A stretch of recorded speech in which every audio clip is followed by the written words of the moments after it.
ಕಳೆದ 3 ವರ್ಷಗಳಿಂದ ಶ್ರೀನಿವಾಸಪುರದ ಜೆಸಿ ರಸ್ತೆ ಸಂಪೂರ್ಣವಾಗಿ ಹದಗೆಟ್ಟಿದ್ದು ವಾಹನ ಸವಾರರು ಹೈರಾಣಾಗಿದ್ದಾರೆ. ಸದ್ಯ ಇದರ ಬಗ್ಗೆ ಪುರಸಭೆ ಮುಖ್ಯಾಧಿಕಾರಿಗಳಿಗೆ ಪಿಡಬ್ಲ್ಯೂಡಿ ಇಲಾಖೆ ಅಧಿಕಾರಿಗಳಿಗೆ ಮನವಿ ಮಾಡಿದರೂ ಯಾವುದೇ ಪ್ರಯೋಜನವಾಗಿಲ್ಲ ಅಂತ ಕಸ್ತೂರಿ ಕರ್ನಾಟಕ ಜನಪರ ವೇದಿಕೆ ರಾಜ್ಯ ಯುವ ಘಟಕದ ಅಧ್ಯಕ್ಷ ಸುಬ್ರಮಣಿ ಆರೋಪಿಸಿದ್ದಾರೆ.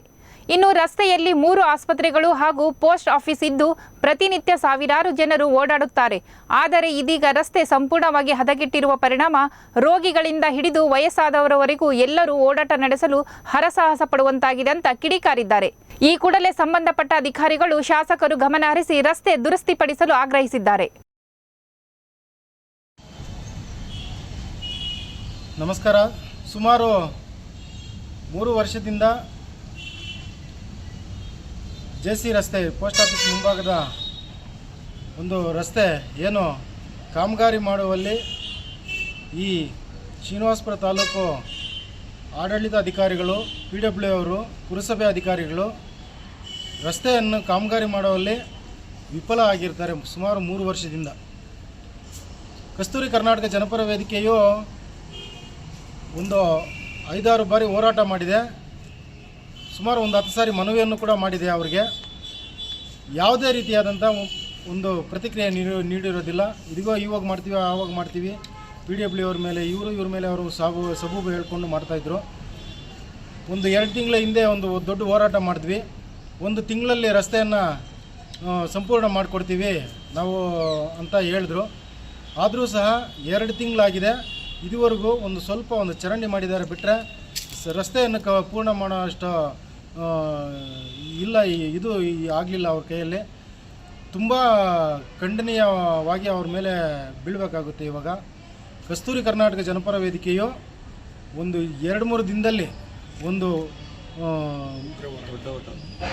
ಹೋರಾಟ ಮಾಡುವಂಥ ಸೂಚನೆಯನ್ನು ನೀಡ್ತಾ ಇದ್ದೀವಿ. ಅವ್ರಿಗೆ ಪೂರ್ವ ಸಭೆ ಮಾಡಿ ದೊಡ್ಡ ಹೋರಾಟ ಮಾಡುವಂಥ ಸೂಚನೆ ಅವ್ರಿಗೆ ನೀಡ್ತಾ ಇದ್ದೀವಿ. ಅವರು ಎಚ್ಚೆತ್ಕೊಂಡು ಬೇಗ ರಸ್ತೆ ಮಾಡಬೇಕು. ಇವಾಗ ಪುರಸಭೆಯವರು ನಮ್ದು ಆಗೋಗಿದೆ ಅಂತ ಹೇಳ್ತಾ ಇದ್ದಾರೆ. ಆದರೆ PW ಅವರು ಏನೇನೋ ಇನ್ಸ್ಪೆಕ್ಷನ್ ನಡೀತಾ ಇದೆ, ಅದು ನಡೀತಾ ಇದೆ, ಇದು ನಡೀತಾ ಇದೆ ಅಂತ ಹೇಳ್ಬಿಟ್ಟು ಇದೊಂದು ಹೇಳ್ತಾ ಇದ್ದಾರೆ. ಈ ಗೂಡು ಪುಟಾಣಿ ಮಾತುಗಳಿಗೆ ನಾವು ಬಗ್ಗೋರಲ್ಲ. ಇಂಥ ಮಾತುಗಳು ನಾವು ಕೇಳೋದಿಲ್ಲ. ರಸ್ತೆಯನ್ನು ಕಾಮಗಾರಿ ಶುರು ಮಾಡಿದ್ರೆ ಸರಿ, ಇಲ್ಲ ಅಂದರೆ ರಸ್ತೆಯಲ್ಲಿ ಕೂತ್ಕೊಂಡು ಹೋರಾಟ ಮಾಡ್ತೀವಿ ಅಂತ ಹೇಳ್ಬಿಟ್ಟು ಈ ಮೂಲಕ ತಿಳಿಯಪಡಿಸ್ತಾ ಇದ್ದೀನಿ. ಜೈ ಹಿಂದ್, ಜೈ ಕರ್ನಾಟಕ ಮಾತು. ಮೇನ್ ಧೂಳು ಜಾಸ್ತಿ. ಬಾಗಿಲು ತೆಗಿಬೇಕಾದ್ರೆ ಧೂಳು ವರ್ಷದ ಸುಮಾರು ಒಂದು ಮರ ಬರುತ್ತೆ ಧೂಳು. ನಾವೆಲ್ಲಿಂದ ಎಲ್ಲಿಗೆ ಹೋಗೋದು? ಒಂದು ಗಾಡಿ ಹೋದರೆ ಬೇಕಾದಷ್ಟು ಧೂಳು ಬರುತ್ತೆ. ಮಾಸ್ಕ್ ಹಾಕ್ಕೊಂಡೇ ಇರಬೇಕು, ಇಲ್ಲಾಂದರೆ ಹಾಸ್ಪಿಟ್ಲಿಗೆ ಹೋಗಬೇಕು. ಇದು ಇಲ್ಲಿನ ಪರಿಸ್ಥಿತಿ ಇದೆ. ನಾವೇನು ಮಾಡಬೇಕು ಹೇಳಿ? ನಾವು ಯಾರನ್ನ ಕೇಳಿದ್ರು? ಮುನ್ಸಿಪಲ್ ಅವ್ರಿಗೆ ಕೇಳಿದ್ರೆ ಅವ್ರ ಮೇಲೆ ಹೇಳ್ತಾರೆ, ಅವ್ರು ಕೇಳಿದ್ರೆ ಇವ್ರ ಮೇಲೆ ಹೇಳ್ತಾರೆ. ನಮ್ಗೆ ವ್ಯವಸ್ಥೆ ಏನಾದರೂ ಮಾಡಿಕೊಡ್ಬೇಕು, ಏನಾಗಿ ಮಾಡಿಕೊಡ್ಬೇಕು, ಅನುಕೂಲ ಮಾಡಿಕೊಟ್ರೆ ಒಳ್ಳೆಯದು. ಆಲ್ರೆಡಿ ಒಂದು ಸತಿ ನಾವು ಹಿಂಗೆ ಸ್ಟ್ರೈಕ್ ಮಾಡಿದ್ದೀವಿ. ಆವಾಗ ನಮ್ಗೆ ಏನು ಹೇಳಿದ್ದಾರೆ ಅಂದರೆ ಚರಂಡಿ ಆಗಲಿ ರೋಡ್ ಮಾಡ್ತೀವಿ ಅಂತ ಹೇಳಿದ್ದಾರೆ. ಇವಾಗ ಅವ್ರು ಕೇಳಿದ್ರೆ ಇವ್ರ ಮೇಲೆ ಹೇಳ್ತಾರೆ, ಇವ್ರು ಕೇಳಿದ್ರೆ ಅವ್ರ ಮೇಲೆ ಹೇಳ್ತಾರೆ. ನಮ್ಮ ಕಷ್ಟ ತೀರಿಸೋರು ಯಾರೂ ಇಲ್ಲ. ಹಾಗಾಗಿ ಸ್ಥಳೀಯ ಶಾಸಕರು ಸಹ ಇದಕ್ಕೆ ಗಮನಕ್ಕೆ ತಗೊಂಡ್ಬಿಟ್ಟು ಇಲ್ಲಿ ಸುಮಾರು 4-5 ಹಾಸ್ಪಿಟ್ಲ್ಗಿದೆ. ಬಟ್ ಯಾವುದೇ ಒಂದು ರಸ್ತೆ ಹೇಳ್ತೀವಿ, ಒಂದು ಸಾರ್ವಜನಿಕ ತುಂಬ ತೊಂದರೆ ಆಗುತ್ತಾ ಇದೆ. ಪುರಸಭಾರಿ ಕೇಳಿದ್ರೆ ಅವ್ರ ಮೇಲೆ ಹೇಳ್ತಾರೆ, ಅವ್ರನ್ನ ಕೇಳಿದ್ರೆ ಇವ್ರ ಮೇಲೆ ಹೇಳ್ತಾರೆ. ನಮ್ಮ ಕಷ್ಟ ಕೇಳೋರು ಯಾರೂ ಇಲ್ಲ. ದಯವಿಟ್ಟು ಒಂದು ವ್ಯಾಪಾರ ಏನೂ ಇಲ್ಲ. ಶ್ರೀನಿವಾಸಪುರ ಮುಖ್ಯ ರಸ್ತೆ ಅಂದರೆ ಜೆಸಿ ರಸ್ತೆ. ಆದರೆ ಇವಾಗ ಆದಷ್ಟು ಅಧ್ವಾನ ರಸ್ತೆ ಯಾವುದೂ ಇಲ್ಲ ಅಂತ ಹೇಳ್ಬಿಟ್ಟು ಇಷ್ಟಪಡ್ತಾ ಇದ್ದೀವಿ.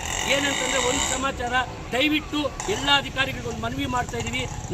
ನಮ್ಮ ಕಷ್ಟ, ನಮ್ಮ ಸುಖನ ಕೇಳಿ ನೀವು ಬರಬೇಕಂತ ಅನುಕೂಲ ಮಾಡಿಕೊಡ್ಬೇಕಂತ ಹೇಳಿ ಸ್ಥಳೀಯ ಶಾಸಕರು ಸಹ ಇದನ್ನು ಗಮನಕ್ಕೆ ತಳಿಸಬೇಕಂತ ಮನವಿ. ಜನನಿ ಬೀಡ ಪ್ರದೇಶ ಅಂತ ಏನು ಕರೆಯುವ ಈ ಜೆಸಿ ರೋಡು ಕಳೆದ 3 ವರ್ಷಗಳ ಹಿಂದೆ ಕಾಮಗಾರಿಯನ್ನು ಪ್ರಾರಂಭ ಮಾಡಿ 3.5 ವರ್ಷಗಳ ನಂತರ ಕೂಡ ಇದುವರೆಗೂ ಕಾಮಗಾರಿ ಪೂರ್ಣ ಮಾಡಿರುವುದಿಲ್ಲ. ಸಂಬಂಧಪಟ್ಟ ಅಧಿಕಾರಿಗಳನ್ನ ಕೇಳಿದ್ದಕ್ಕೆ ಸಬೂಬುಗಳು ಹೇಳ್ಕೊಂಡು ಪುರಸಭೆಯವ್ರ ಮೇಲೆ PW ಅವರು ಹೇಳ್ಕೊಂಡು PW ಅವ್ರ ಮೇಲೆ ಪುರಸಭೆಯವರು ಹೇಳ್ಕೊಂಡು ಪ್ರತಿದಿನ ಸಾವಿರಾರು ವೆಹಿಕಲ್ಸು, ಸಾವಿರಾರು ಜನ ನಾಗರಿಕರು ಓಡಾಡುವಂಥ ರಸ್ತೆ ಬರೀ ಧೂಳುಮಯದಿಂದ ಕೂಡಿದ್ದು ಇಲ್ಲಿನ ಅಂಗಡಿಗಳ ಸ್ನೇಹಿತರಿಗೆಲ್ಲನೂ ಅನಾರೋಗ್ಯ ಕಾಡ್ತಾ ಇದೆ. ದಯವಿಟ್ಟು ಸಂಬಂಧಪಟ್ಟ ಅಧಿಕಾರಿಗಳು ಕೂಡಲೇ ಎಚ್ಚೆತ್ತುಕೊಂಡು ಈ ಕಾಮಗಾರಿಯನ್ನು ಪೂರ್ಣಗೊಳಿಸಿ ಇಲ್ಲಿ ಓಡಾಡ್ತಕ್ಕಂಥ ಸಾರ್ವಜನಿಕರಿಗೆ ಮತ್ತು ವಾಹನಗಳಿಗೆ ಅನುಕೂಲ ಮಾಡಿಕೊಡ್ಬೇಕಾಗಿ ನಿಮ್ಮ ಮೂಲಕ ವಿನಂತಿ ಮಾಡಿಕೊಳ್ತೇನೆ.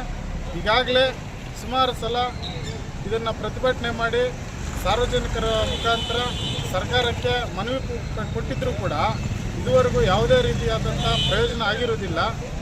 ಹಾಗಾಗಿ ಇದು ಹಿಂಗೆ ಮುಂದುವರೆದರೆ ಮುಂದಿನ ದಿನಗಳಲ್ಲಿ ಉಗ್ರ ಹೋರಾಟವನ್ನು ಕಸ್ತೂರಿ ಜನಪರ ವೇದಿಕೆ ವತಿಯಿಂದ ಹಮ್ಮಿಕೊಳ್ಳಲಾಗುವುದು ಅಂತ ಹೇಳ್ಬಿಟ್ಟು ಈ ಮೂಲಕ ನಾನು ಮನವಿ ಮಾಡ್ತಾ ಇದ್ದೆ.